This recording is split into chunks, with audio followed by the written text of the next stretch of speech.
Hey, what is up guys, it's Adadal here, and it's been a while since I last uploaded, but for the first video of 2018 on my channel, let's talk about Apple's HomePod.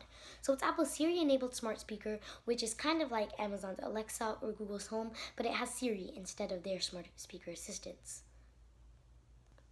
So this isn't a comprehensive review of it, but more like what I think and whether you should buy it or not, and what I think about it. So I got to spend a few minutes with it at the Apple Store, and from what I saw, it was actually really good, and it has a screen on the top, which has been shown in many concepts, and it could be used in future software updates for more, like maybe it could display information on there. Anyways, let's talk about the three main features of it. So for number one, it is Apple's Siri-enabled smart speaker, so it has Siri as its voice assistant. As number two, its main focus is sound, so it's not more of the voice assistant itself, but more of the sound that it portrays in the HomePod. And number three, it costs $349, which is a little pricey compared to other smart speakers, but I'll get to that in my next point.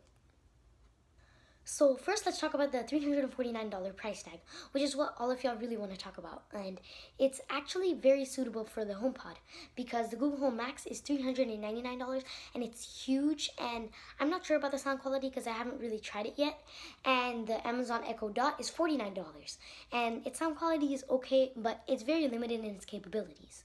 But the HomePod, it has some of the best. I've tried it before at the Apple Store. I got to spend a few minutes with it. And it has some of the best sound quality I've ever heard in a smart speaker, considering that I do have an Amazon Echo Dot, and it's way better than that. And I think the $349 price tag really suits it because people have said that there's an $85,000 speaker which has the same technologies as the HomePod, which I'm not sure of the validity of this information, but if that's true, then that really puts the HomePod in a nice place. Okay, so now let's talk about how it's a Siri-enabled smart speaker. That basically means to use Siri instead of Amazon's Alexa in their Echo or Google's voice assistant in their Google Home. And despite what many people are saying, Siri is actually very capable if you ask it the right questions and the right type. So if you ask it the news in the morning, it would show you a podcast of what the news is. And the only thing about the HomePod is it does not work with Android, but it does work as a Bluetooth speaker on Spotify.